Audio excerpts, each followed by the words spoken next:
Welcome everybody to another debate review. We've been doing quite a few lately, um, but tonight we were going to do a different episode, but other people weren't able to make it for various reasons, so I decided to change it up and just do a debate review. Um, and I think it'll be fun. The presentation from the True Earth side is awesome, and of course the Globe side is basically like, look at the science books, we figured it out. But yeah, let's go ahead and jump over to the main screen. And I guess my camera's not up. Let's pull that up. And so. I had a good Sabbath today. We had a get together at our local congregation. It's just right over the other side of the mountains from us, with Francisco and his wife Carla, as well as others, and that was awesome and blessed. And so got back from here and kind of settled on this debate, and I think it's an interesting debate. Let's just get straight into it. Let me pull this up big for everybody. What is it saying? Your camera is sending low frame rate. This may cause high system load. Why? Why is my camera doing that? Interesting. Shut this off for now. And let's just get it started.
Oops, hit the wrong button. 1 second. Oh, almost did it again. Yeah, so I think he made a good point there. This is a debate that's been going on for centuries, yet they want to act like it has been case case closed, point proven. We've known for thousands of years that it's a globe. Yet we can see through historical means that this debate has been going on, like you said, for centuries. And of course, within 1969 and the supposed movement, moon emissions that supposedly squashed it all, right? Like we know, for per the moon landing, that of course it's the heliocentric model all along.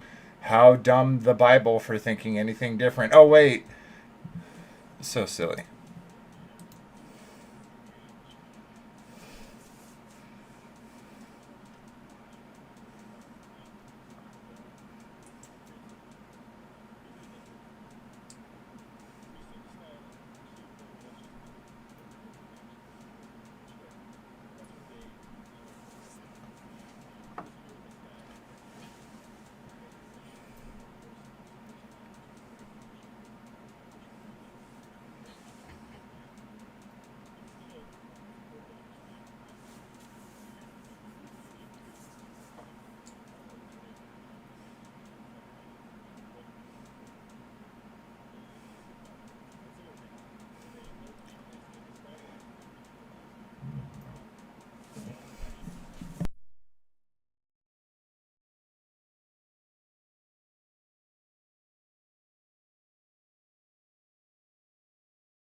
Thank you, my love. You can't hear the video.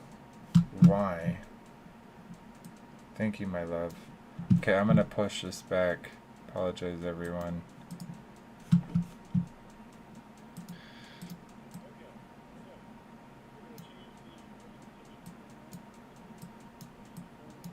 Hypothesis versus a null hypothesis. The reason for doing this is we can analyze evidence in a way that gives falsification so that we can have a mutually exclusive outcome.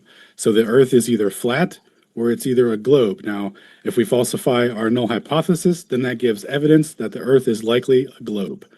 So, a quick refresher on how the null hypothesis works, you can turn to the US justice system, where innocence is presumed and then has to be falsified so that you can be convicted for guilt, right? So, innocent until proven guilty is the staple here. So, if you're going to provide something other than the null, you need to provide mutually exclusive evidence that can falsify that or show that that's likely false. Now, I can't tell you what the shape of the Earth is, but I can tell you what it likely isn't using this scientific method that's also approved for how drugs and whatnot are uh, administered, like when they do surveys and stuff on them. All right, so we also have how we're going to interpret the measurements that are going to be put forward to show mutual exclusivity. And this is all going to be done optically, right? So like theodolite measurements, looking at the stars, positions of stars, etc. So we need to understand the visual field and the spatial field, where it is asserted by the mainstream that both are Euclidean, when in fact there's a deviation from this spatial field. The spatial field is best represented by logarithmic geometry, in my opinion, because it's clearly not Euclidean. And what they put forward is that you can use curvature. You can use curvatures of different types. So hyperbolic. You can use negative curvature constants. You can use spherical curvature, all to describe different observations. But under different experiments, these different curvature theories fail to explain the physical location, the Euclidean three-dimensional location of an object under these experiments when they're done. So there is no unified optic theory that explains everything all at once unless you incorporate them all. That's why I say it's logarithmic, because along that scale, you could incorporate the hyperbolic, ecliptical, and spherical and linear geometry along that based off of relative distance to you. So this is an ongoing debate that's been going on since at least over a century now, since the mid 1800s. So in addition to that, astronomy is built up in how we perceive the stars in the realm around us is through a dome of vision. And this is true no matter what model you believe in. Here we have astronomy from a book from the 1920s, New and Old Astronomy, where they're talking about how we see in a dome. And this creates the illusion that we see the sky in a perceived dome, but that's just an illusion because the Earth is actually a sphere, so don't be tricked. But that's what they acknowledge and put forward, that we see a hemisphere of the sky projected into our dome of vision. And of course, this corresponds to ground positions, which will later be turned into a map. But still, it's important to understand how everything is apparent. We only see the apparent, never the physical. And this is also noted in a 1970s book on what's it called? Solar panels, where they note here, they say the sky dome is the visible hemisphere above the horizon in all directions, right? So what they're saying here is that relative to the time of year and relative to your latitude, you're going to perceive the sun arc across the sky as if it's in your dome of vision, and the elevation will correspond to your latitude and also the time of year. Now, NASA is explaining the same thing with the moon illusion, and where the moon appears bigger than they say it is for its physical size. And here's the diagram that they're giving about the true position of the celestial body versus the apparent that we see. And we never see the true, always the apparent, right? There's not two moons, there's not two suns. We only ever see the apparent. And here we have, so that's to understand that this is true on either model, no matter what you believe. Now, we have what we talked about earlier with the stars being mapped to ground positions here. So we have a coordinate system called the graticule. Well, this is represented by the latitude and longitude lines of this coordinate system, and this can be projected over different types. So we have cylindrical. Thank you, my love, and welcome, Wild Man. Good to see you. Shalom. Conical, globular, azimuthal, equidistant. You can, anything that does this, that uses the lat long, as long as you use the corresponding corrections or use the projection in the correct way, you will get the desired outcome that will get you to where you're going with respect to positions of the stars.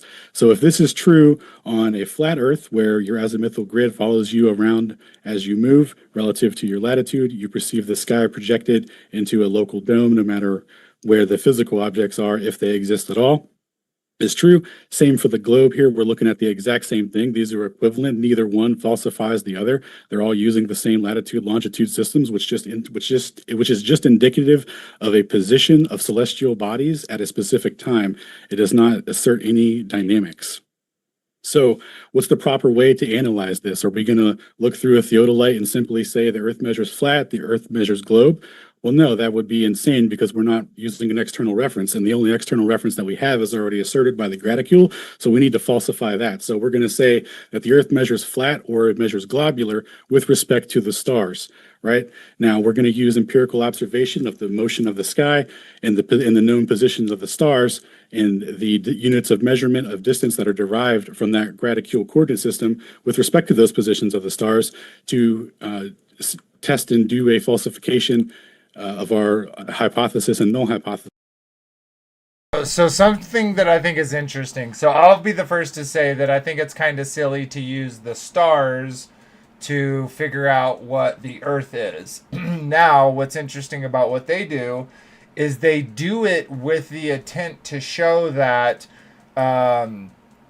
per the so like he explained in the beginning, it's a null hypothesis. So it's innocent until proven guilty. And so he uses their own math, their own trigonometry to show that, okay, well, you're saying our long distance observations don't work because of refraction and etc. Well, okay, we'll use a different system that we can get rid of refraction, and we can make these calculations and see where they end up. So let's keep checking. or at least let's keep chugging. It's just using the relative elevation angle based on how far away an observer is and the relative elevation between that observer and a physical obstruction, i.e., a mountain peak, for example. So we have an observer here and we have a distance and we have the elevation between them. We can use trigonometric functions to determine what that corresponding angle should be. Once we have that angle, we can go into stellarium. We can go on top of this mountain peak with that same exact angle. We can wait until a star matches up with that angle, and we could write down the time. We can wait down here on the ground at our observation point, and when we're looking in the sky, when that star intersects with that mountain peak at that specific time, if we can no longer see that star, that means that that star is physically obstructed by that mountain peak, right? We don't care about refraction or anything like that because if it's no longer visible, it's no longer being refracted. That's all that matters. And this gives mutually exclusive outcomes based on the trigonometric functions because one is planar, so one will show the elevation angle of this being higher based on just the trig function, and the other one, removing 8 inches per mile squared away from the distance, will leave you with about minus 200 feet. So when we plot this out, we get two mutually exclusive predictions and outcomes for the positions of the stars and that mountain peak for the timing in which it gets occluded. It'll take longer for the star to get lower in the horizon, so the globe predicts a longer time. Right, so what we have here is 39 measurements over seven different mountain peaks in different locations and different times that show times that only correspond to a flat Earth. And when you use this trigonometric function here, where the altitude of the peak is equal to the altitude of the observer plus the distance to the peak times the tangent of the true elevation angle, you can backwards derive what the actual physical elevation would have to be to correspond to that angle. And you can compare plus or minus to the globe measurements. And from that, you can take differentials from the two and see which is true or not on average. And we don't have a single measurement that corresponds to globularity here. Now, I ask you, if alpha is equal to alpha, then by those trigonometric functions, the Earth is measuring planar with respect to the stars. That is a geometric falsification of our ability to falsify our null hypothesis, right? So if the Earth were a globe and we had different timings, if alpha did not equal alpha, then our null hypothesis would be falsified and the Earth would likely be a globe. And I would be here debating two other people as a glober. I'd be the glober debating two flat earthers. And I'd be zipping them up with this. Because this is a mutually exclusive measurement. You won't find any mutually exclusive evidence in this debate, very likely. All right, so to argue against this, you would have to suggest that trigonometry is an unreliable witness, which is ironically how the globe is supposed to be proven. So is Pythagoras a liar? Well, claiming that the Earth is a globe without mutually exclusive evidence is using and affirming the consequent fallacy. That's why we're using the null and null hypothesis analysis to apply to our cosmological and physical reality. All right, that is the end. Thank you very much. We'll kick it over to Shane. Thrilled to have you here as well. I'm going to take, let's see, unless you're going to show Shane's PowerPoints from your side, Alan, in which case you can just pull those up. Otherwise, I'm going to cut off your screen share. Yep, no worries. Go ahead and cut it off. You got it. So let's see. Shane, what I'm going to do is I'm going to decline only because otherwise it'll show both your and Alan's at the same time. Let me just first stop participant sharing, and then I am ready for you, Shane, for your PowerPoint. If you want to hit that share button one more time. There we go. All right, good. Yes, sir. Thank you. That. Perfect. Right, so to go along with what Alan said, we argue from the null hypothesis position, right? Our position here is that Earth is planar and measurements of curvature are thus dependent on the position of celestial bodies. So we're going to offer some evidence that that is the case. Also, the alternative position would be the Earth is globular, right? And measurements of curvature are independent of celestial bodies. Not so, as we will see as we move forward, right? So some evidence we're going to put. That is actually like such a high IQ, the statement that he just made there. Let me go back real quick. Fourth real see as we move forward, the curvature are independent of celestial bodies. The Earth is globular, and measurable curvature independent of celestial bodies. They get the curve by the celestial bodies, not by being able to actually show the curvature in the physical realm, right? It should be measurable, and the curvature should be measurable regardless of what's happening in the sky, and it's still flat. And what's insane is here shortly, the first thing you see McToon do is say, we went to Antarctica, we saw the 24-hour sun in the sky, boom, the Earth is a globe, which is exactly what he's arguing they're going to argue.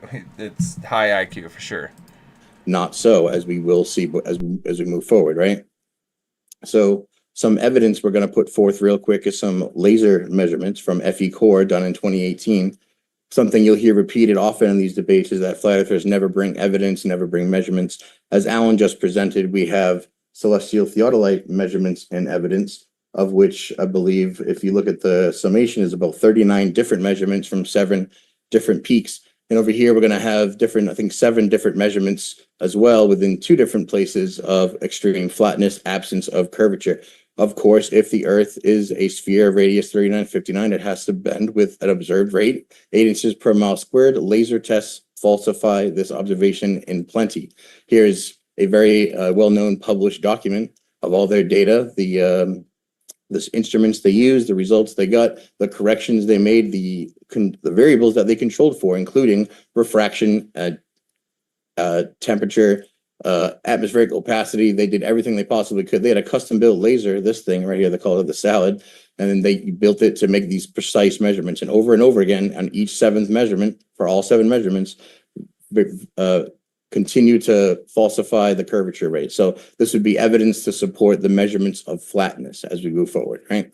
All of these separate measurements have all the different calculations. They did the globe side, they accommodated for the spheroid model even. We went. It's literally so insane. If the Earth curves, we're done, right? If there's a curvature at any point, we're done. If it's curving at the rate that they say it should. Funny enough, there is no evidence. They can't show the curve. We can show over and over and over laser tests, long distance observations, mirror reflect tests, like over and over and over. But hey, look into the skies, guys. You can tell it curves. So it's literally so insane. For the WGS84 corrections over here, and they corrected for humidity, temperature, literally every variable that you'd want to control. Here's all the instruments and technical data. I'll post both the link to this PDF and the video in the chat in a second. Here's the first measurement. Here's the second measurement. Every single time, absence of curvature. You know, so we are at 12 minutes. If you guys would like a couple more minutes, that's okay. But that's 12 minutes, or I started it at the start of Alan's presentation, just so you know where we're at. I could do like 30-second wrap up. I'm Sure. good. You bet. Cool. So the other side of this would be the measurements of curvature, as in geodetic surveying, which has to have previous dimensions of the Earth known. You can refer to the American Arc of the Parallel, mctoon.net, at which you'll find copious amounts of corrections to longitude, latitude tables, and adherence to the spherical graticule, right? Corrections to latitude, longitude, as we see here. Of course, if they don't have these spheroid measurements, don't fit the curvature of the arc, they'll swap out the spheroid model on the fly. That's the point of having multiple models. So that would mean that we failed to falsify the original hypothesis that, of course, Earth is planar with respect to the star. With respect to the stars, because all measurements of curvature have to comport to the stars. So I'll end it there. Thank you very much. And with that, I'm going to do is stop your share. And then I want to let you know, folks, if it's your first time here at Modern Day Debate, I'm your host, Dr. James Coons. We want to welcome you, no matter what. This is a fan. Antarctica in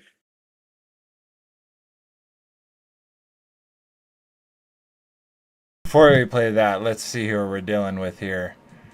McToon is about to talk, so let's learn about the the McToon family. The McToons are a legendary family trope of comics and jesters of times ancient. Many more than many tales have been told of their exploits across the globe. Throughout their generations, many of their kin have reached such heights to be honored among kings and rulers. And, believe it if you will, have even reached the heavens, exploring the vast emptinesses of both space and their minds, desiring their singularity with the universe itself. Join me as I tell a few of the many more than many tales there is to tell about the McToons. Once upon a time, long ago, there was a man named Micah. Micah often caused others to laugh with his odd and unsavory behavior, as he would tell wild tales. One day, while searching the wood for food to feed his empty stomach, he stumbled upon a cave and fell into its depth. When he reached the bottom, he met a sad dragon who thought of him as a palatable snack at best. And Micah, at the sight of the dragon, did the only thing that came to mind, and began to declaim to this ancient serpent a tale he told often.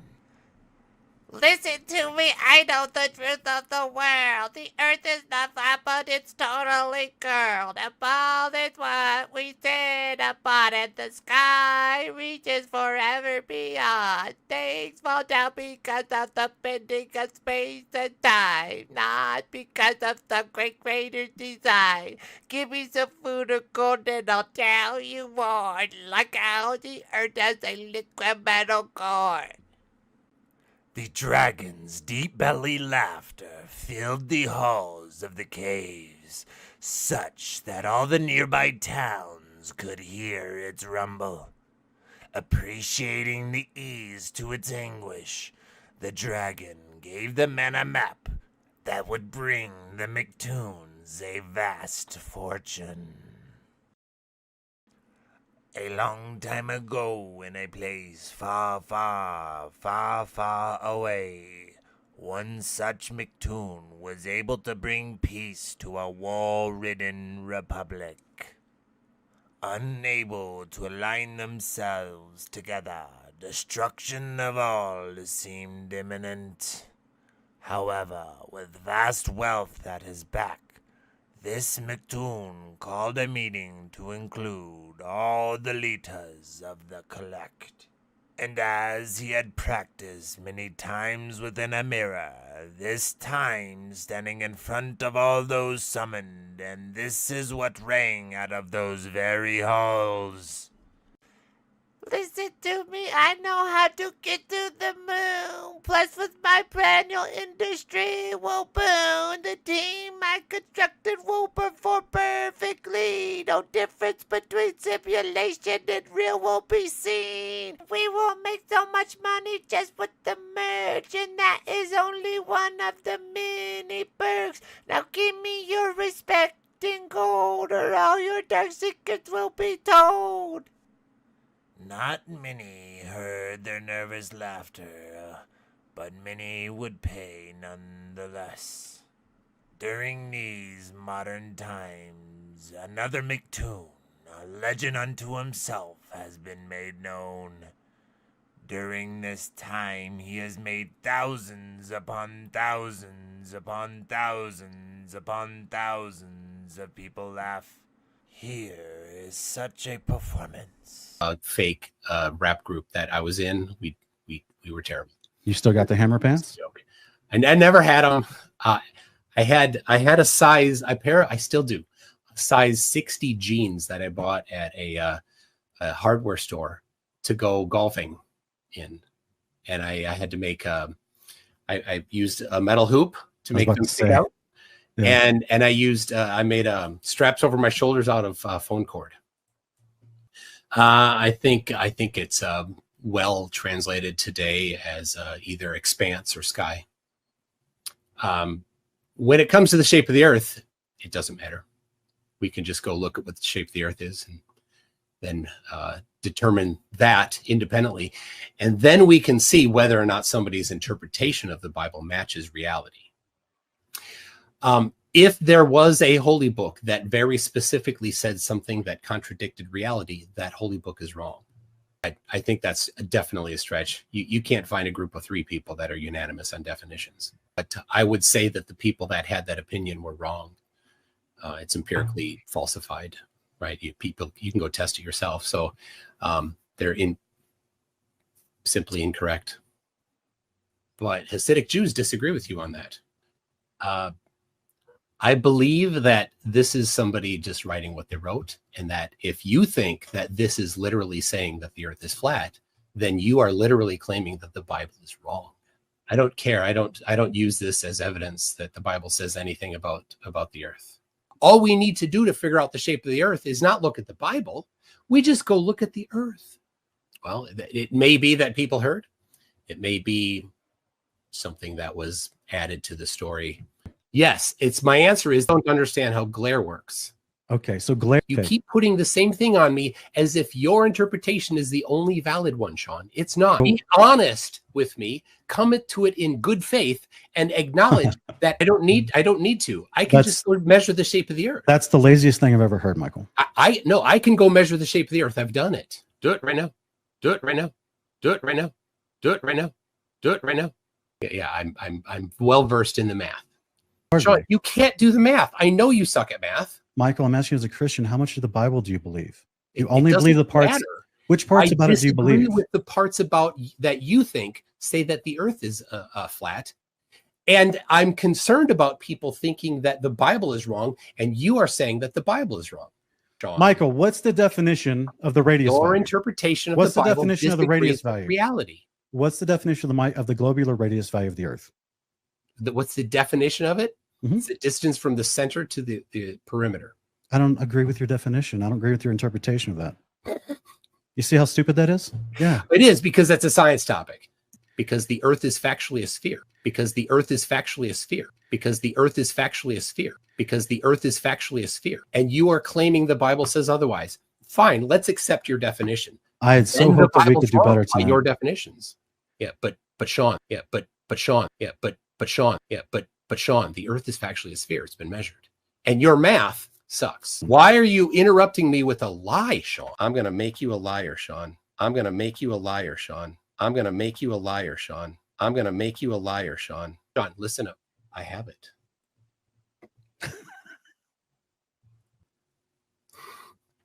Sean, listen up. I have it.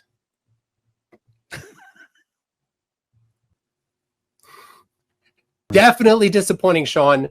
You've been destroyed. Your flat earth lie has been exposed and laid bare to everybody. To everybody. To everybody. To everybody.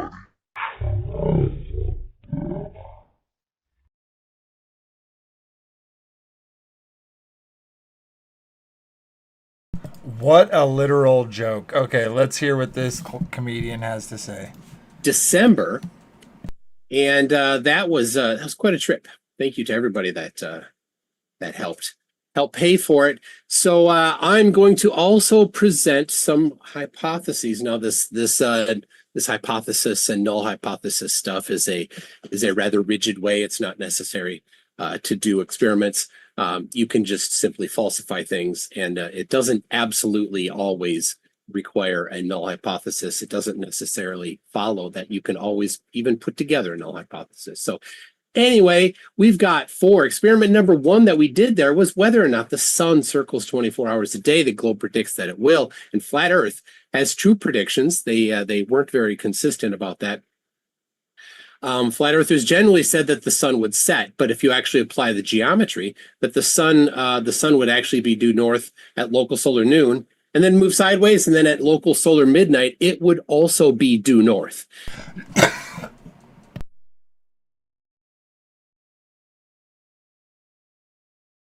The sun do something in the sky. That means that the earth is the ball. And so when so either of those two predictions we will be testing, we did test.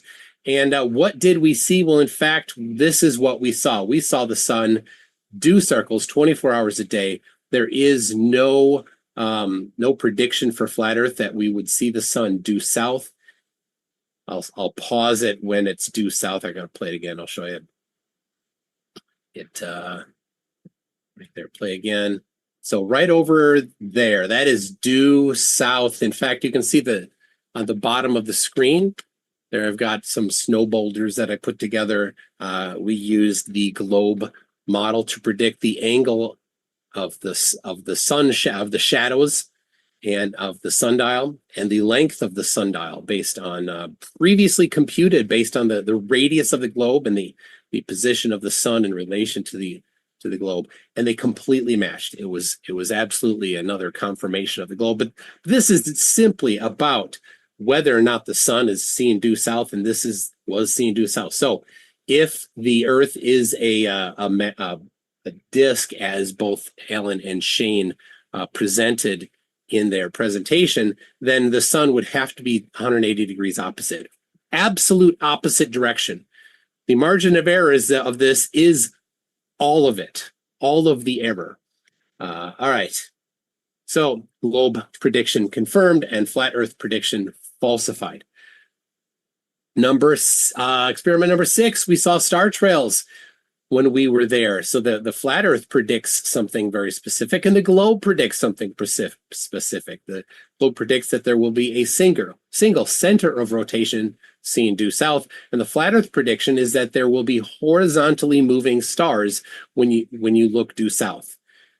And this is the globe prediction, a 3-dimensional prediction of the globe here, in just some software showing what it's supposed to look like. And here is I have behind me, I have that dome here. So the dome model that both Shane and Alan presented. There it is. I put stars on it, and I used a black light. That's what the color is. And there you go. You can see these stars are moving horizontally. That's the flat Earth prediction. Horizontally moving stars when looking due south, especially from the south where we were in Punta Arenas. So there's our 2 predictions. What did we see? In fact, this was the video that I took. It's a series of stills that are stacked in the P1000. We saw the star trails going around a center of rotation clockwise in the sky. So it matches the globe prediction when we look south. This is a video that Will Duffy took. Again, there is stars moving around a center of rotation there that we see due south. All right. And so let's look at the declination for A Crux and Beta Hydri. They are there they are in the globe celestial sphere, right there. Near the center there, the south celestial pole, and then the flat amazing both. All right. All right, you guys got that? Got a lot of stuff here. Evident. We're gonna symmetric. Okay, so we would expect on a globe things that happen in the northern hemisphere mirror those that happen in the southern hemisphere. This is just geometry. Okay. So you can see how the Tropic Capricorn is much longer here in the flat Earth than it is on the globe. Obviously, that they predicted to be the same length, right? So how do we test something like this? Well, some simple observations that are mutually exclusive are direct flights. American Airlines 52 at 27 degrees north latitude matches that of Qantas 64 flight at 26 degrees south latitude. Almost the same exact latitudes. They both fly 7,000 miles about. They both fly the same speeds. They both fly there at about 11 and a half hours. So that alone is just a mutual exclusive thing for the globe. I mean, it's symmetric, right? This flight on flat Earth would look something crazy like this. Direct flight, right? Even if you fly straight across and don't fly around this arc, which you do according to the flight data, it doesn't make any sense. These are the same times and distances, right? But it makes perfect sense on the globe because the globe's symmetric. Isn't it always interesting how they always use the Gleason's projection? It's like, this is the best idea, but we aren't saying that this is where Australia is and this is where North America is in this comparison. We have no idea how the distance actually pan out. Like, we've never had a person that was paid to map out the Earth from our perspective. So for them claiming we don't have a model, yeah, of course we don't have a model. How do we make a model in this way? It's like they're literally asking for an impossible request, and then all they do is say, "Oh, look, we have this data that's presented, that's from our perspective that's had millions and billions of dollars planted into it for a reason." So, anyways, let's keep going. Okay, this is what we expect. Another example of the same thing. This is China Airlines 6, Qantas Flight 27, 34 degrees north and south latitude. Again, direct flights that completely disprove flat Earth. I'm going to skip a little ahead and just get what we see is it going to the left. Some interesting stuff. Distance. Which is tagging me in. Something of noteworthiness, you need a null hypothesis. No, so you don't. If you're okay, well then good luck. How would you get your PhD then? You know that they do that through a null hypothesis, right? Oh, James, do you have a PhD? Did you have to have a null hypothesis?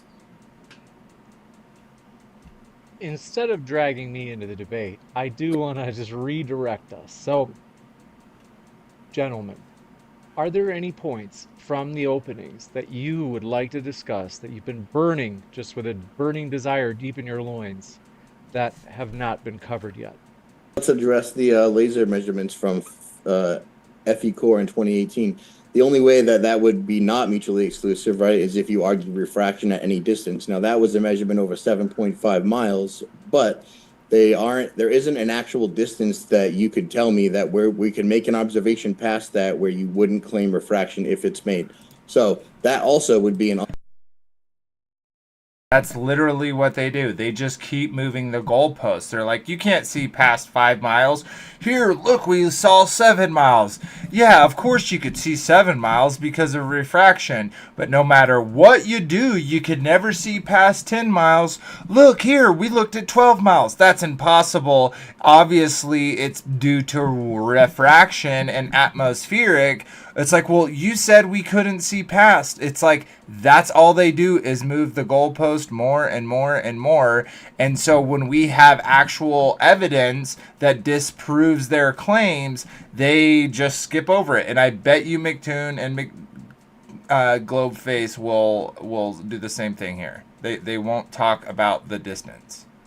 Unfalsifiable position, unless you can give me a distance at which we can make an observation in which you will discount refraction. James, you mind if I share screen? All right. Here is from the FE Core document there. You see this is measurement number 5.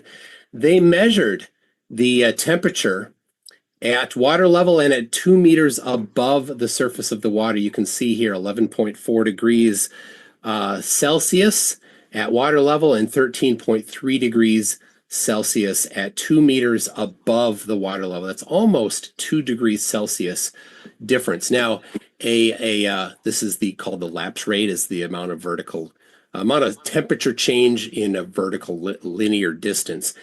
The 1 degree Celsius per 10 meters, then that causes the arc of the curve of light to have a radius of about 6,370 kilometers. The radius of Earth, oh man.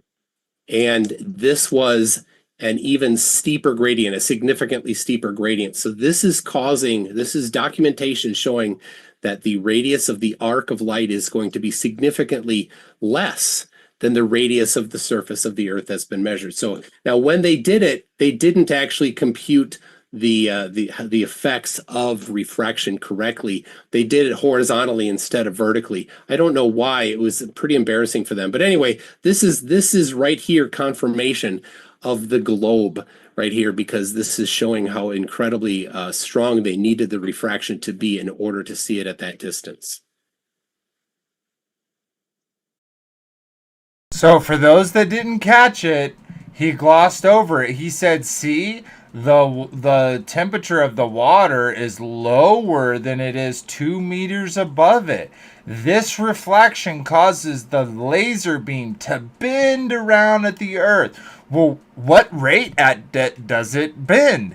Well, just consequently, it bends at the almost the exact rate of the Earth. So what is a laser doing? It is literally bending its light, because lasers and all the, every time we play with them, we see it bend and bend and bend.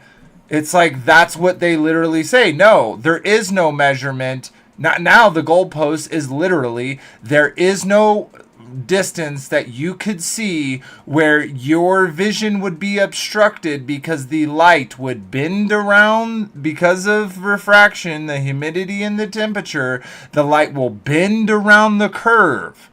It's literally so dumb.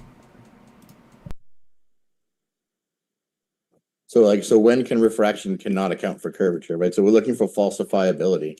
At what distance would we make an observation that you wouldn't induce refraction? Why didn't they refraction wouldn't account be for an option? refraction? Why didn't they account for it properly? Of course they did. You just argue that they don't because it's unfalsifiable. As They didn't do it right. We started, right? They So should the bring up where they did the refraction. Go ahead. Show us in the document. The point of bringing up the laser let's see it. measurements, Let's- right, is let's to say see that where it's they did that. unfalsifiable for you, right? Because Please no matter show what us where it they is, included it's that in gonna be their refracted. observation. Is there a reason why you won't bring it up? Which is why we bring it to the celestial theodolite, which is mutually No, exclusive, you right? brought up FE core. You're running Mutually from the FE exclusive. core measurement now. Thank you very much for running from your own first law of Flerf confirmation. No, showing you that the unfalsifiable position of refraction, and no matter what the distance, as Right. you James, lean I'll into share. it, James, is gonna I go can back share. into it, right? That's why the I can celestial share theodolite what as he. mutually exclusive. Yeah, Because James, I'll when it's share. I'll when share it's what only he's not presented in a dichotomy as wanting we to show. reduced it to, then you can't eke out of it with these ridiculous refraction claims. All right, James, do you see my share here? Yes. Okay, so here is the just a couple pages later. Here they are using a this is their attempt to compute the amount of refraction. And what they did is they took the temperature at one side and they took the temperature at the other side. They did not take the vertical temperature gradient. And then they treated it as two distinct mediums, only two mediums instead of a continuous medium, which would be wrong even if you're going to do it horizontally, which is the wrong way. And then they just used the modified Edlin equation, the fine equation, but they applied it incorrectly. You need to do it vertically. They did it. Okay, so he wasn't, hey, give me a critique of what we did. Okay, even if they're wrong about this, he didn't say, what he said is give me a distance in which we can go to where fraction won't be accounted. And he literally can't. Because they have to say that it would always be going down with the curvature of the Earth. Curvature of the Earth. Right here, this is embarrassing. Horribly embarrassing, low quality understanding of what's going on and how to compute refraction. Go to Andrew Thomas Young's website at San Diego State University. He goes over all of the ways that you can do this. He has citations. He is the one that has citations of the 1 degree Celsius per 10 meters vertical lapse rate will give you a radius of the Earth, Also, the reason why he wants you to get the vertical is because he's saying the laser will be going up into that vertical air, right? Which is above 2 feet above, which it would have to do if it was curving. But if you're doing side to side and you're not saying it's curving, you would do it exactly how they did it. No different than the way that they set up their dumb equations with it suggesting as it already is. Arc matching the radius of the Earth. And again, when doing it correctly, you will find that the lapse rate is significantly stronger than that, giving a radius of the arc of much shorter than the radius of the globe. It Infinite almost looks refraction. like Got it. it almost looks like they assumed the Earth was flat when they did that calculation. Yeah, I already said that. Of course they did. Just like y'all are in every single equation, the radius value is baked in. And so when our numbers don't match your R value, you say we did it wrong because we didn't assume your math. It's so dumb.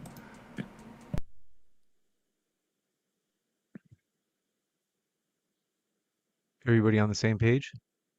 Why did you get so quiet? Oh no, sorry, I was just waiting. Okay, so well, it's important to note, like even if the refraction had been done correctly, right? There's different types of refraction that could be applied, different coefficients.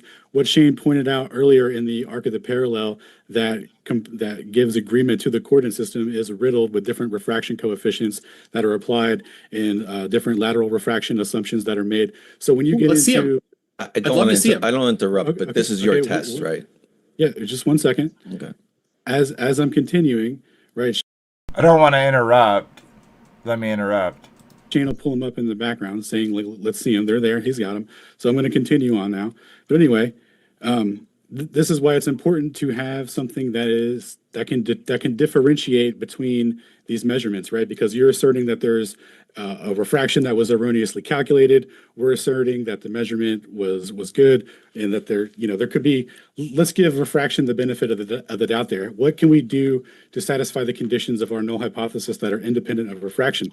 That's why we turn to the celestial theodolite when an object is actually blocked. Because when you introduce evidence that isn't falsifiable, right? Which we talked about earlier, how there's not if it's not falsifiable, if there's no limit that's too far before you can, on that equation for refraction, then there's no limit, right? So we can't falsify it in that way. So we're going to introduce. So that's why we introduced the celestial theodolite. So whenever you guys want to get to that. So basically, to sum that up, what they're saying is, y'all just keep moving the goalpost over and over. It doesn't matter what type of long distance observation we do, showing that there is no curvature rate. What we're going to do is we're going to use a physical object to obstruct it, to show you that per your math, it should be obstructed at point A, and per just the math as is, we're gonna see it at B. Let's see what goes from there. But we're done with the lasers. Just want to be clear. Okay. Sure. No, we could. What equipment was used for that observation? I don't want to talk about the lasers. For the observation of what? The celestial theodolite? Yeah. Ooh, I have to look. Do we know? I'd have to look. Yeah, the specs are available. I don't know off the top of my head. It's a star. What do they call it? A star seeker or something like that? No, that's a telescope. What was the angle measuring device? Yeah, the theodolite used. Oh, you're talking. Okay, you're not familiar with the celestial theodolite, real quick, because you're thinking like an actual. I asked you what equipment you used for your observation.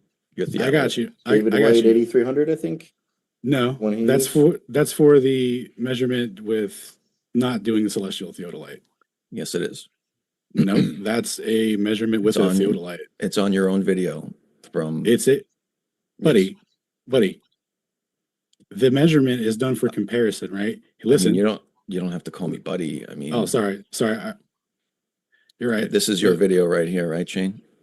Yes. Okay. This is the David White 8300 that they used to take the measurement over the mountain.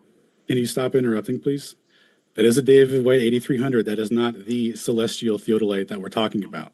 It's conceptual, right? So this is but he talks about using that and how to measure on the vernier scale on the theodolite. This isn't used for the celestial theodolite, though. Do you understand that? Okay. Go ahead and explain it. Go ahead. How did he get the elevation of the mountain? How did he get the elevation of the angle? Trigonometry. So he took the difference in elevation between him and the mountain peak and the elevation of the mountain peak. And then you can do trig to get the elevation for that. The tangent of that is the very angle. confused because this whole article, this whole video, and all your videos since then talk about measuring the angle to the mountain peak using the theodolite, and then measuring the star angle with the theodolite. That's ridiculous. One second. No, that is explicitly not what they say at all. That is a complete straw man of all those videos. That is not what they're about. They're about using a mountain peak and star occlusion timings to tell the difference on the relative angle. The beginning measurement showing that David White 8300 is for a comparison for optical measurements because the premise, right, the optical field and the spatial field are different. So we bought an old device, took a measurement optically, right, for the comparison, just the raw measurement to see what it would be, and then he used the celestial theodolite for the comparison. So what you're asserting is not relevant to anything. Now, I'll tell you this though, I'm not hiding from this. This is the point. You know what? It is relevant because this is the exact point of it. Because when you point that device to that mountain, guess what angle it measures? Guess. Go ahead. I don't know. 2 degrees, 31 minutes. About 2 degrees and 3 minutes. So that one in particular measured the right angle, but then he got a better device. He got a Sokia something or whatever, measured 2 degrees and 19 arc minutes, right? Which corresponds to the globe prediction. Very cool, right? Sure. But our premise, remember, is that there's optical compression. We don't know if the Earth is curved or if this is an optical effect, right? So what we do with the celestial theodolite, now that we have our theodolite measurement for comparison, we've done our optical on the ground with the theodolite, we've got what the globe predicts, right? Now we calculate what the relative angle would be to that mountain with plane trigonometry, and we get the actual raw angle, and we go to Stellarium. Can I screen share real quick so I can show this, the diagram? Oh, he's AFK. What the ruck? Okay, thank you, sir.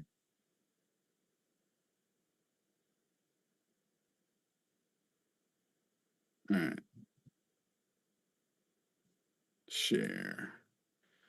1 second. It'll be nice to have the diagram for you guys. Okay.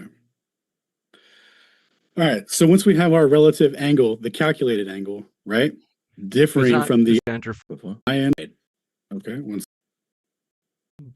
Because what it's saying for me in terms of if I double click it, show me to a spherical. It can only be spherical. I said we use spherical coordinates.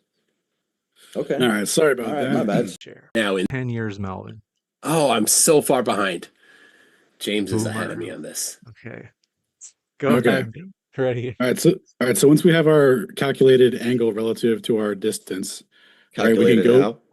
I'm sorry. I don't mean to interrupt. I need to understand what you're doing. Got you. So we have our observer here on the ground, right? Mm-hmm. We have our distance away from a mountain, right? And we could reference. Let's see. What I reference is this website right here. Is that a flat Earth distance or is that a? Oh no! It's using your boy Haversine. It's Haversine down. So you're using Haversine. Okay, go ahead. The Haversine is a trigonometric, is a spherical trigonometric function. Kind of a first law thing here. Okay. Yeah. Okay, please don't interrupt. But the Haversine, right, is a spherical trigonometric function that's used on a graticule, which is a spherical coordinate system to compute distances between latitude or longitudes. So it's fine, dude. That's part. And it's hold on 1 second. And it's also using units of measurement that are derived from the coordinate system. So of course it comports and works accordingly. Now the purpose of this is to test independently the geometry of the ground and the sky using both of them together instead of just using empirical observation, because the graticule, I don't know if you know this, but was derived from astrogeodetic surveying, which means that they took single zenith measurement observations of stars, and when they didn't get the angle that they thought was going to be where it would line up with their telescope, then they just asserted that the difference was due to Earth curvature. So that observation can't tell you alone the shape of the Earth. So was there something you wanted to add on? Yeah, ask a question about? I have a question. So you have there the angle there over at the vantage point of 2 degrees is at 31 minutes. Mm-hmm. Okay, and then you have the angle at the top of the peak there as 2 degrees and 31 minutes, right? Mm-hmm.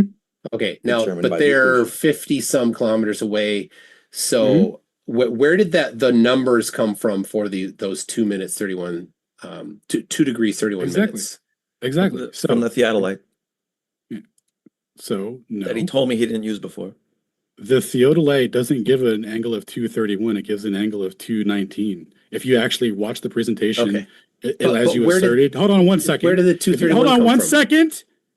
I'm in the middle of telling you. If you actually watch the presentation as you asserted, Globey, you would know that the measurement comported with the globe, right? With what the globe predicts at 219. This calculation comes from taking the distance, right, and the relative elevation between the mountain and the observer. There's a whole spreadsheet we can show to calculate this.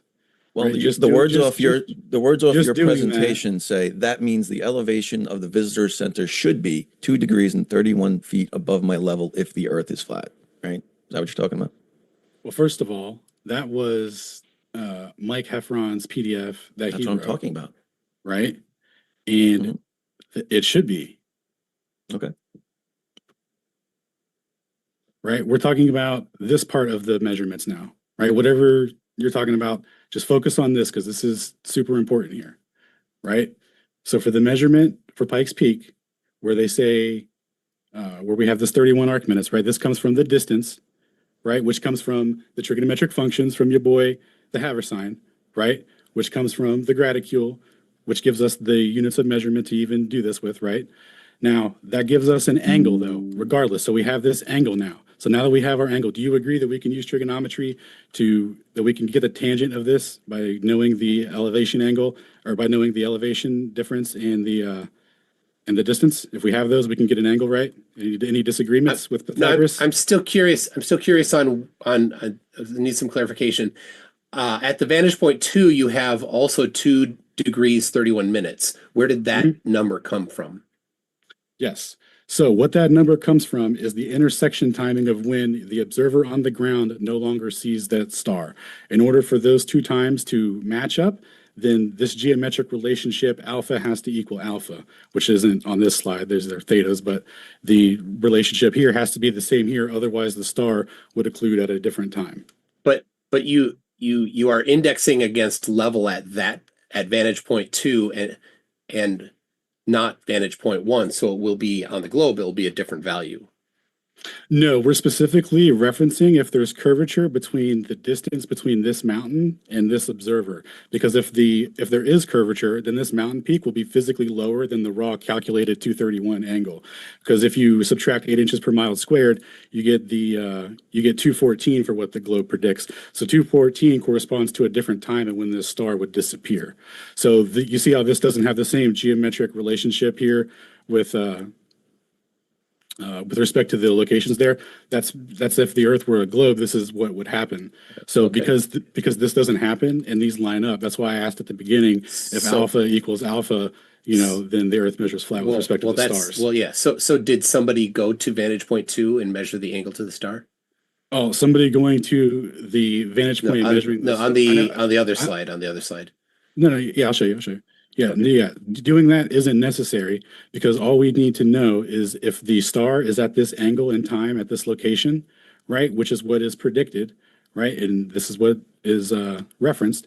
And if it's not visible anymore at that time, then the only way that could happen is if there's a geometric obstruction that's at that elevation to cause that blockage. So the relevance in if you were to be on this mountain peak, we don't predict that you would see the star where it is. We only care about where the star isn't. And to do that, you use that by using the relative angle calculation here and the timing difference, because we never told Stellarium where we were. This is the beauty of the measurement, because if when you plug everything in, it'll make two different predictions to try and correct for where it should be. But the timing difference here shows that the geometry is actually planar. So you said, I just want to be clear.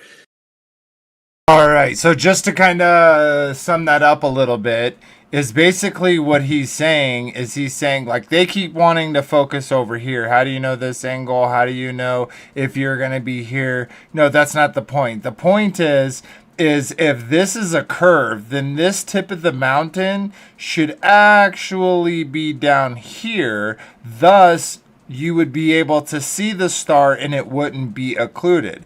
But if it is occluded because it is being blocked by the mountain or the object, thus this curvature rate doesn't exist, and that is why we don't see the star. So the way in which that they're doing this experiment makes a lot of sense, and it also makes a lot of sense how they are quick to attack this part of it, not understanding that this is the effect of this, but this is actually what shows that there is no physical curvature. So super duper interesting. Let's see, where is it? It's at about an hour. We're at about an hour. Kind of lonely, to be honest. I've been doing no one's here with me today, which I understand it was kind of a last minute thing, but I don't know. If you're interested, go check it out. I'll go ahead and post this in the chat if you're interested in watching the rest of the debate. I know I'm kind of cutting it off early, but like I said, it's just kind of me talking by myself and watching a video, and I enjoy that y'all are listening with me, and for those who will watch later, I do appreciate it. But we'll go ahead and just call it here. Let me grab that link, and then I'm going to send it in chat. Boom, if you want to see it. Boom, if you want to see it. Thanks again. We will be back next week, hopefully. We got some pretty cool stuff actually coming. We're going to be talking about a really cool book that we found. And we're not 100% how we're going to do it, whether we're going to do it in live streams or whether we're going to do it in actual videos produced by us. So we're not 100% on that, but we're super excited to share this stuff. The stuff that we've seen, the stuff that we've learned in this book is absolutely crazy, and we're excited to share it with you. But until then, I hope y'all have a great great week coming up, and I hope y'all had a great Shabbat. But until next time, remember that ABBA loved you first. Good night, everybody.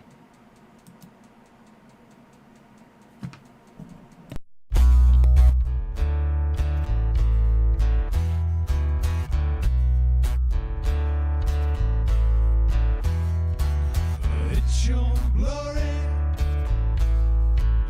conceal the mystery. You give us the honor to search a matter out. You raise up a standard to beat back our enemy. You establish this realm, and like a scroll you spread.